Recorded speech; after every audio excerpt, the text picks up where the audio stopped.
Dear students, good evening all of you and welcome back to my channel Eager to Learn once again। आज का जो हमारा topic है, जैसा कि आप देख ही पा रहे होंगे, आर्टिकल। जी हाँ, ये आर्टिकल है, लेकिन ये आर्टिकल जो है इंग्लिश ग्रामर का आर्टिकल है। आर्टिकल एक जो होता है वो इंडियन कॉन्स्टिट्यूशन का आर्टिकल होता है, हमारे संविधान का आर्टिकल होता है। उस आर्टिकल का मतलब होता है अनुच्छेद। संविधान में जो अलग अलग पॉइंट्स लिखे गए हैं उन्हीं पॉइंट्स को आर्टिकल कहा जाता है। लेकिन हमारा ये जो आर्टिकल है ये इंग्लिश ग्रामर का आर्टिकल है। आइए देखते हैं कि आर्टिकल किसे कहते हैं, क्या होता है आर्टिकल, जानेंगे, चीज़ों को समझने की कोशिश करेंगे एग्जाम्पल के साथ। Okay, so let's get started without wasting our time. Articles, पहले इसके डेफिनेशन से शुरू करेंगे। आर्टिकल्स, द वर्ड्स ए और an and the are called articles. ये जो वर्ड है ए, एन और द, इन्हीं को आर्टिकल्स कहा जाता है। दे कम बिफोर नाउन्स, ये नाउन के पहले आते हैं। मतलब ये जो वर्ड है ए एंड द, ये नाउन के पहले यूज़ किए जाते हैं, इस्तेमाल किए जाते हैं। अगर इनके टाइप्स की बात करें, there are two types of articles. Articles दो तरह के होते हैं, डेफिनेट आर्टिकल और इनडेफिनेट आर्टिकल। देखते हैं डेफिनेट आर्टिकल। फर्स्ट पॉइंट हमारा है डेफिनेट आर्टिकल, यहाँ पर ब्रैकेट में द लिखा गया है। आगे हम लोग ये भी जानेंगे कि दी और द कब बोला जाता है, किस वजह से बोला जाता है। तो देखिए, डेफिनेट आर्टिकल जो है वो द, ये जो दी या द, इसी द को डेफिनेट आर्टिकल या दी को डेफिनेट आर्टिकल कहा जाता है। देख लेते हैं definition. The is called the definite article. The को डेफिनेट आर्टिकल कहा जाता है। It generally points out a particular person, place और थिंग।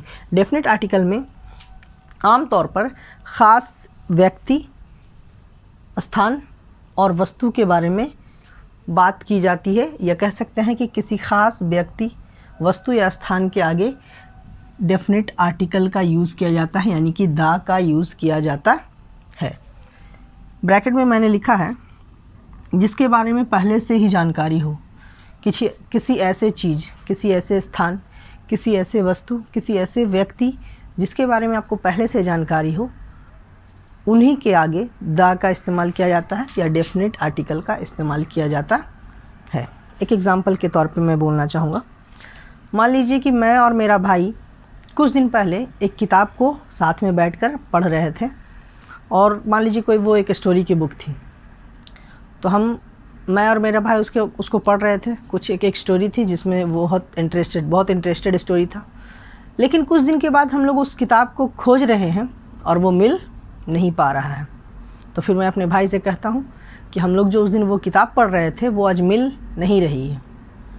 फिर कुछ दिन के बाद, एक दो दिन के बाद वो किताब मिल जाती है और मैं अपने भाई को जाकर बोलता हूँ, this is the book I was talking about, या this is the book I was looking for. यही वो किताब है जिसके बारे में मैं तुमसे कह रहा था, यही वो किताब है जिसे मैं तलाश कर रहा था, खोज रहा था। तो मैंने एक एग्ज़ाम्पल दिया है, this is the book of which I was looking for, this is the book I was looking for. यही वो किताब है, यही किताब है। दिस इज़ द बुक, ये वही किताब है जिसे मैं खोज रहा था, तलाश रहा था। और this is the book that I was talking about, यही वो किताब है जिसके बारे में मैं बात कर रहा था। तो जिसके बारे में पहले से ही जानकारी हो, उस तरह के चीज़ों के बारे में, उस तरह के जगहों के बारे में, या उस तरह के लोगों के बारे में जब बात की जाती है, या उस तरह के लोग, जगह और वस्तु के आगे डेफिनेट आर्टिकल का यूज़ किया जाता है। इनडेफिनेट आर्टिकल, डेफिनेट का मतलब होता है हिंदी में निश्चित। आर्टिकल ए एन द को आर्टिकल कहा जाता है। इनडेफिनेट का मतलब होता है अनिश्चित। आर्टिकल ए एन द को आर्टिकल कहा जाता है। बट इनडेफिनेट आर्टिकल जो है वो ए है और एन है। देखते हैं डेफिनेशन क्या कहता है इसके बारे में। ए और an is called the indefinite article because it usually leaves indefinite the persons or things spoken of. ए और एन को इनडेफिनिट आर्टिकल कहा जाता है, क्योंकि इट यूजुअली, यह आम तौर पे किसी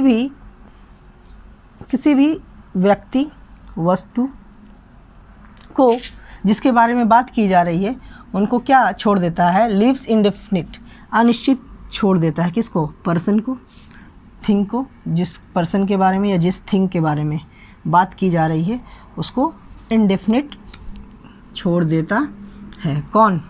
indefinite article. Indefinite article a और एन होते हैं, जैसा कि डेफिनिट आर्टिकल द या दी होता है। आगे हम लोग जानेंगे कि द कहाँ पे यूज़ करते हैं। तो अभी तो बताया है कि पार्टिकुलर पर्सन, प्लेस और थिंग के आगे, लेकिन एग्जांपल से चीज़ों को समझेंगे। इसमें ए और एन के बारे में जानेंगे कि ए और एन जो है किसी भी पर्सन या थिंग को जिसके बारे में बात की जा रही है उसे इनडेफिनिट, लीव्स इनडेफिनिट, अनिश्चित छोड़ देता है। इनडेफिनिट आर्टिकल में ऐसा होता है जिसके बारे में पहले से जानकारी ना हो, या तो कोई ऐसी चीज़ जिसके बारे में हमें पहले से जानकारी नहीं हो। सपोज़ कि हमारे घर पर कोई आता है और बोलता है कि मेरा नाम राहुल है, मुझे आपके फैमिली मेम्बर में किसी का नाम लेता है कि मुझे आपके अंकल से मिलना है, मेरा नाम राहुल है, मुझे आपके फैमिली में आपके अंकल से मिलना है।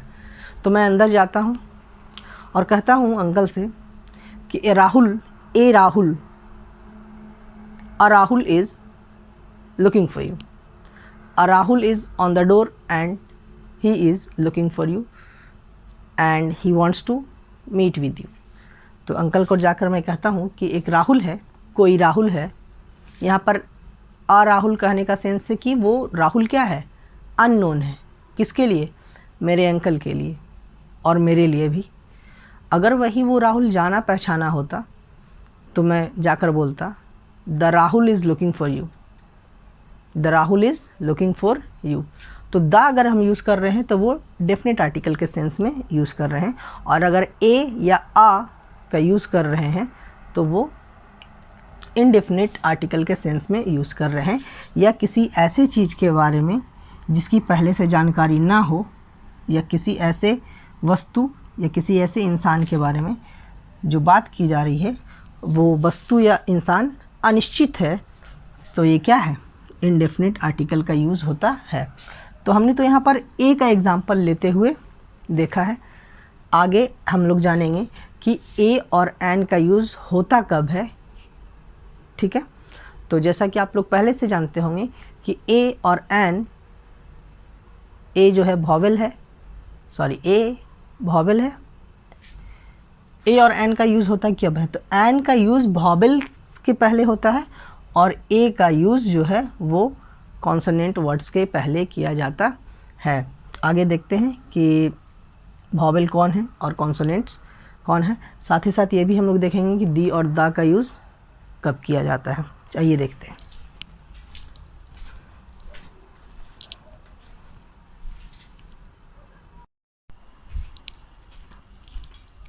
ओके, आइए अब हम लोग अपना नेक्स्ट पॉइंट देखते हैं। जैसा कि मैंने कहा था हम लोग जानेंगे where to use A and where to use an, कि ए का इस्तेमाल कहाँ करना है और एन का इस्तेमाल कब करना है, या ए का यूज़ कब करते हैं और एन का यूज़ कब करते हैं। तो उससे पहले हम लोग ये जानेंगे वॉवेल और कॉन्सोनेंट के बारे में। वॉवेल को हिंदी में स्वर कहा जाता है और कॉन्सोनेंट को हिंदी में व्यंजन कहा जाता है। वॉवेल इंग्लिश के भी होते हैं और इधर मैंने हिंदी का लिखा हुआ है, इसको यहाँ से लाइन देने पे आप समझ जाएंगे ये सेपरेट हो चुका है। ये वॉवेल है तो ये इंग्लिश का vowel A E I O you. जैसा कि हम जानते हैं कि ए से लेकर जेड तक में 26 अल्फ़ाबेट्स होते हैं।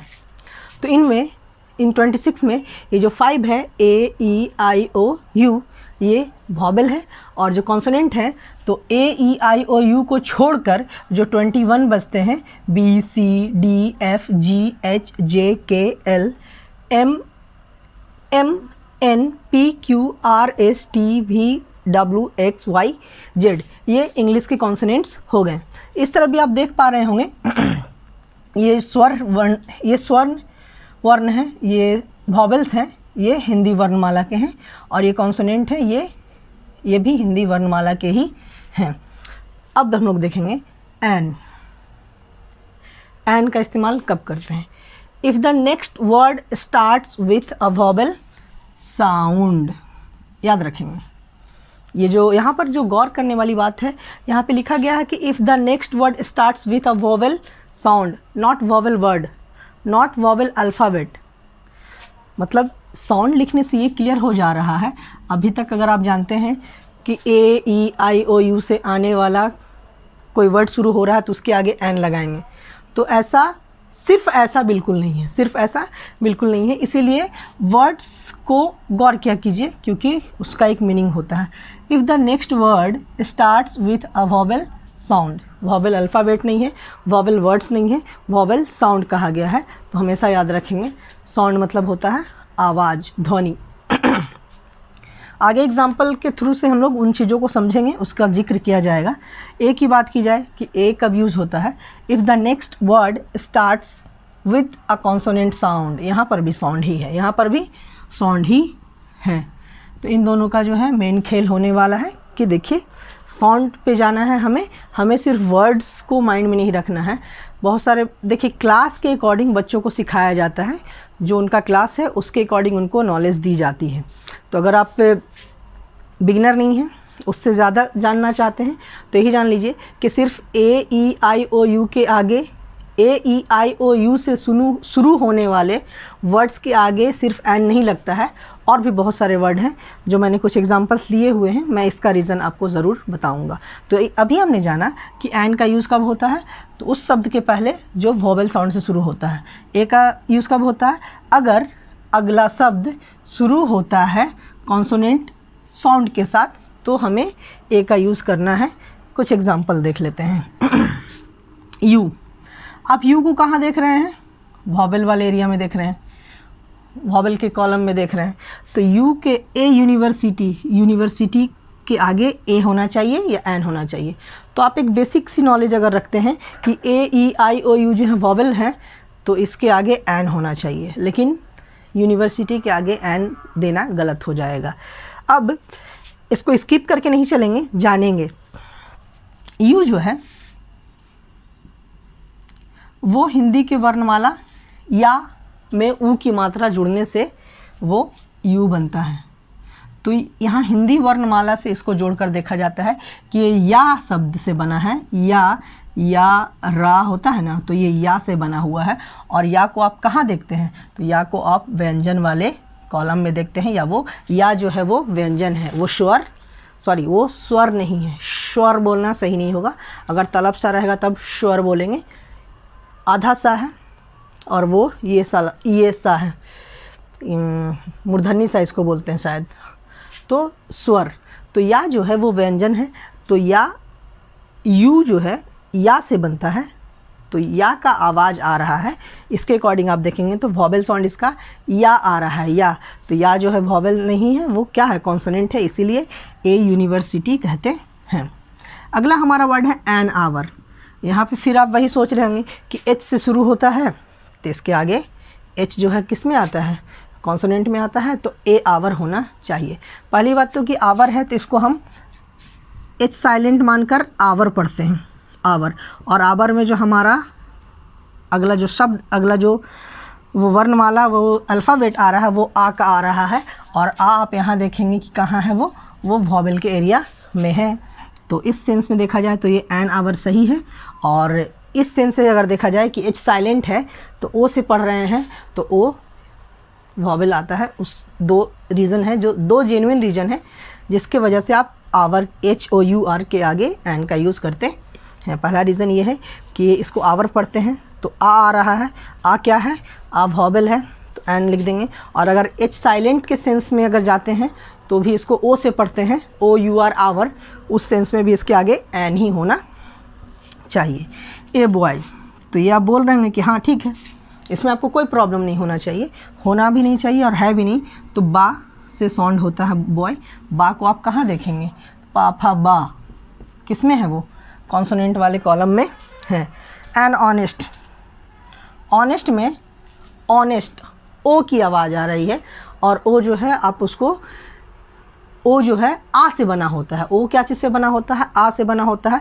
इस सेंस में जो है ऑनेस्ट जो है वो एन में ही जाना चाहिए। और इसके साथ भी आवर वाला ही सीन है। अगर एच साइलेंट करके ओ से पढ़ते हैं तो उसके लिए भी वॉवेल एन ही होना चाहिए। और अगर ऑनेस्ट एच को इंक्लूड करते हुए एच का साउंड आ निकाल रहे हैं, ऑनेस्ट ओ पढ़ते हैं, हॉनेस्ट अगर आप प्रोनाउंसिएशन करते हैं तो ये आपका गलत उच्चारण है। ओके, तो ऑनेस्ट पढ़ते हैं तो ऑनेस्ट आ से बनता है। इस सेंस में ये एन लगना इसमें ज़रूरी है। एन ईयर, ईयर मतलब कान। ये जो ईयर है वो ये ईयर है, तो ई के हिसाब से देखा जाए तो वो ई आप देख पा रहे हैं, तो इसके आगे एन होना चाहिए।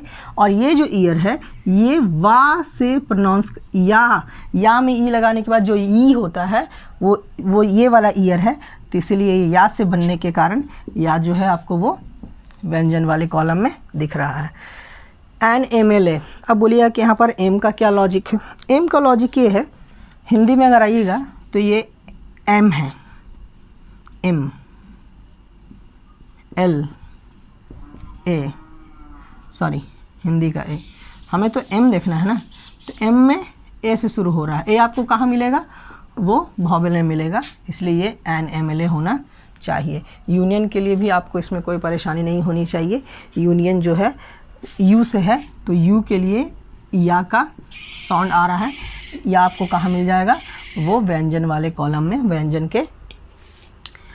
व्यंजन में आता है वो, इसलिए ए यूनियन होना चाहिए। अगर आप सिर्फ ये नॉलेज रखते हैं कि कोई भी शब्द ए ई आई ओ यू से शुरू हो रहा है उसके आगे एन दे देंगे तो बहुत सारे ऐसे वर्ड मिल जाएंगे जहाँ पे आप गलती कर बैठेंगे। तो इसीलिए इन चीज़ों को एक्सप्लेन करना ज़रूरी था। इन चीज़ों को आप गौर से देखेंगे और फिर जब आप अपने रियल लाइफ में वर्ड्स को कहीं पर देखेंगे, जैसे कि यूनिवर्सिटी के आगे ए देखेंगे आप, आवर के आगे एन देख लेंगे, ऑनेस्ट के आगे एन देख लेंगे, एमएलए के आगे एन देख लेंगे। फिर इसका एग्जाम्पल हम देख चुके हैं, तो आपको कन्फ्यूज़न नहीं होना चाहिए इन वर्ड्स को देखने के लिए। तो अगर आपका कॉन्सेप्ट क्लियर है तो आपको कन्फ्यूज़न नहीं होगा, और अगर आपके पास आधा अधूरा ज्ञान है तो आपको ज़रूर परेशानी आएगी। आइए अब हम लोग देखते हैं कि दी और दा को समझते हैं, होता क्या है, कब प्रोनाउंस दी करना है, कब प्रोनाउंस दा करना है। आइए देखते हैं।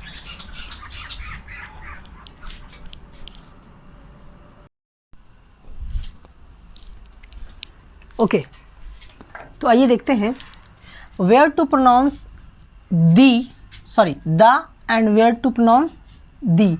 यहाँ पे THEE और यहाँ पे भी मैंने THEE लिखा है।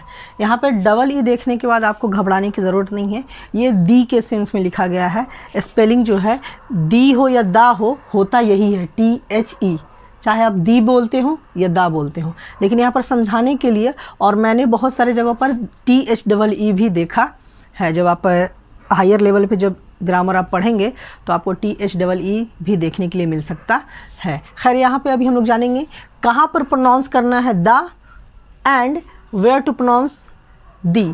कहाँ पे हमें उच्चारण में दा बोलना है और कहाँ पे हमें उच्चारण में दी बोलना है। आइए देखते हैं। तो यहाँ पर फिर हमने THEE लिखा है। If the next word starts with a vowel sound, जैसा कि हमने अभी ए और एन का रूल पढ़ा है, तो वहाँ पे भी हमने वोवेल साउंड और कॉन्सोनेंट साउंड के बारे में जाना है। तो यहाँ पर भी जब दी की बात आएगी तो if the next word starts with a vowel sound, अगर अगला आने वाला शब्द जो है वो वोवेल साउंड से शुरू होता है तो हम क्या प्रोनाउंस करेंगे? दी प्रोनाउंस करेंगे। ठीक है, कुछ एग्जाम्पल है। पहले हम दा देख लेते हैं। दा, if the next word starts with a consonant sound, अगर अगला आने वाला शब्द जो है वो कॉन्सोनेंट वर्ड से, कॉन्सोनेंट साउंड से शुरू होता है, यहाँ पर भी साउंड ही है, जैसे कि ए और एन वाले में हम लोगों ने जाना है कि वो भी साउंड ही था। तो if the next word starts with a consonant sound, अगला आने वाला शब्द कॉन्सोनेंट साउंड से शुरू होता है तो हमें दा प्रोनाउंस करना है। यहाँ पे देखिएगा, ये आपको हिंट के लिए मैंने दा दी दा लिखा है। अभी तक आप क्या पढ़ रहे थे नहीं मालूम, अभी तक मैं भी इसे उतना बेहतर नहीं पढ़ पाता था, और आज भी मैं यूज़ टू नहीं हूँ दा और दी के यूज़ में, मुझसे भी गलतियाँ होती हैं। लेकिन देखिए हमें करना क्या है, आपको भी और हमें भी। द बॉय, बॉय बी क्या है? कॉन्सोनेंट है, तो कॉन्सोनेंट वर्ड्स कॉन्सोनेंट साउंड से शुरू होने वाले वर्ड हैं तो दा पढ़ेंगे। The pen, the year, year या से शुरू होता है द ईयर, ई से शुरू हो रहा है तो दी ईयर। अभी तक अगर आप द ईयर पढ़ते थे, इस ईयर की बात कर रहा हूँ मैं, ई ए आर, ईयर, ईयर मतलब जो कान होता है। दी ईयर पढ़ेंगे, दी ऑनेस्ट पढ़ेंगे। ऑनेस्ट अभी हम लोगों ने ए और एन वाले रूल में पढ़ा है कि हम लोग एन के ऑनेस्ट के आगे एन का यूज़ करते हैं। क्यों करते हैं वो हम जान चुके हैं, तो यहाँ पर बस हम इतना जानेंगे। The honest, the elephant, the elephant क्योंकि एलिफेंट के आगे एन का यूज़ करेंगे। ये ए से शुरू होता है तो ए जो आप देखेंगे तो हिंदी वर्णमाला में वो स्वर वाले कॉलम में दिख जाएगा। दी एंड, कभी भी जब मूवी ख़त्म होता है तो लास्ट में दी एंड, तो आप अगर अभी तक उसको द एंड पढ़ रहे थे तो वो द एंड नहीं, वो दी एंड है। और आपने सुना भी होगा कि दी एंड, मूवी समाप्त हो गई। द हाउस, तो यहाँ पे हमने देखा कि हमें दी और द कब प्रोनाउंस करना है। अब जो हम देखेंगे वेयर टू यूज़ द या दी, कुछ भी कह सकते हैं। इसको देखते ही आपके माइंड में आना चाहिए कि दी और द दोनों यही है, और ये रूल्स को फॉलो करेंगे तो आप हमेशा सही प्रोनाउंस करेंगे। पहले तो ये जान लें, वॉवेल साउंड और कॉन्सोनेंट साउंड। वॉवेल साउंड से आ रहा है दी बोलेंगे, कॉन्सोनेंट साउंड से आ रहा है दा बोलेंगे। ये कुछ एग्जांपल्स हैं। अब देखते हैं कि वेयर टू यूज़, कहाँ यूज़ करना है THE द या THE दी का। विथ यूनिक पीपल या ऑब्जेक्ट, किसी भी यूनिक वस्तु या लोगों के साथ द या दी का इस्तेमाल करना है। एज़ फॉर एग्ज़ाम्पल यहाँ पर भी पढ़ने में गलती नहीं करेंगे। द सन, दी अर्थ, दी, यहाँ पे हमने द सन पढ़ा, यहाँ पे दी अर्थ पढ़ रहे हैं। रूल आप उससे मिलाकर देख लीजिएगा जो हमने प्रीवियसली इसी वीडियो में सीखा है। The moon, the president, the CEO chief executive officer, the world, the sky, the sky, the sky, the sky.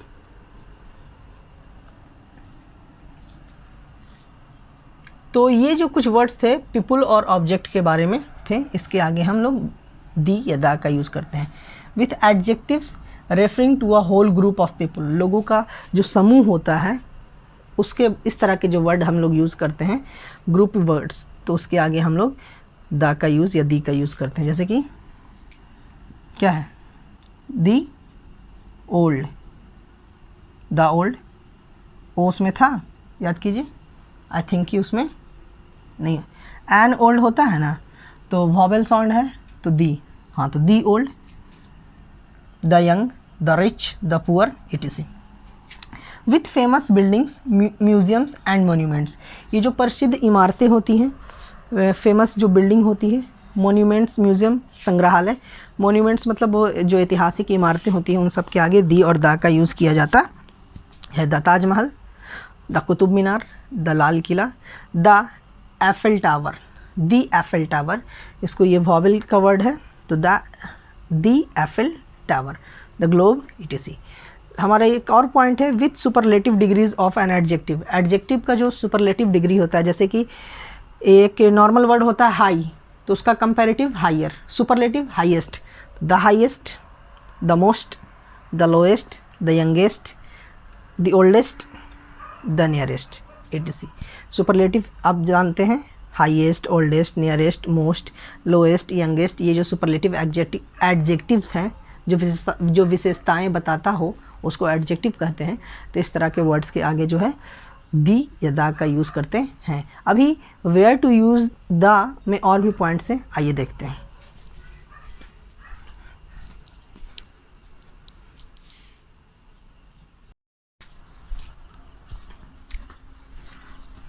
आइए देखते हैं, ये कुछ लास्ट पॉइंट्स है दा के यूज़ के बारे में। With ordinal numbers, ordinal numbers मतलब क्रमवाचक संख्याओं, जैसे कि the last chapter, the first time, the third member, the second occasion. Next point है हमारा with countries, the names of which include kingdom, states और रिपब्लिक। देखिए, the United states, the United kingdom, the Republic, Ireland, etc। The United kingdom, the Republic करके कुछ country का नाम रहता है, द यूनाइटेड स्टेट्स है, द यूनाइटेड किंगडम है। तो ये जो द यूनाइटेड वाले जो कंट्रीज़ हैं, ये बहुत सारे ग्रुप्स, ये जो ग्रुप्स हैं बहुत सारे मिलकर जो बने होते हैं वो द यूनाइटेड किंगडम कहलाते हैं या द यूनाइटेड स्टेट्स कहलाते हैं। मतलब ग्रुप्स मिलकर के जो कंट्री बना है वो उनके साथ द यूनाइटेड इस तरह का वर्ड जुड़ा रहता है। तो विद द कंट्रीज़, देशों के नाम, the name of which include kingdom, बहुत सारे किंगडम को मिला करके जो कंट्रीज़ बनते हैं, ऐसे देशों के नाम या रिपब्लिक के नाम के आगे जो है द का यूज़ किया जाता है। With countries that have plural names, वैसे देश जिसके प्लूरल नेम्स होते हैं जैसे कि the Netherlands, the Philippines etc. With rivers, canals and oceans, नदियों, नहरों और महासागरों के आगे भी द का यूज़ होता है। The Ganges, the Nile, the Atlantic, the Pacific and there are many examples, such examples. With the names of families, कुछ फैमिलीज़ के नाम होते हैं like the Ambanis, the Ambanis आ है तो वो वॉवेल में जा रहा है वो, तो the Ambanis, the Khans, the Ranas, the Jaiswals, the Barmas. Only से पहले द का प्रयोग, ओनली से पहले द का प्रयोग, द का प्रयोग ओनली से पहले भी किया जाता है। The only person, the only friend, the only son, the only batsman etc. Whole के पहले ऑल के बाद, होल मतलब जो पूरा संपूर्ण होता है। I visited the whole world, मैंने सारी दुनिया, I visited the whole world, मैंने सारी दुनिया घूम लिया या घूम ली। All the books are here, सारी किताबें यहाँ मौजूद हैं। तो यहाँ पर कुछ और हम लोगों ने द और दी को कब प्रोनाउंस करेंगे, द और दी का यूज़ कहाँ कहाँ पे करेंगे, ये मैंने सीखा है। और आर्टिकल की ये पूरे चैप्टर में मैंने कोशिश की है, ये जो पूरा सेशन था इसमें मैंने कोशिश की है कि मैं अपने नॉलेज के अकॉर्डिंग आप तक चीज़ों को एक्सप्लेन कर सकूं, आपको आसान शब्दों में चीज़ें समझाने की कोशिश की है मैंने, और आई होप कि मैं आपको समझाने में सफल रहा हूं।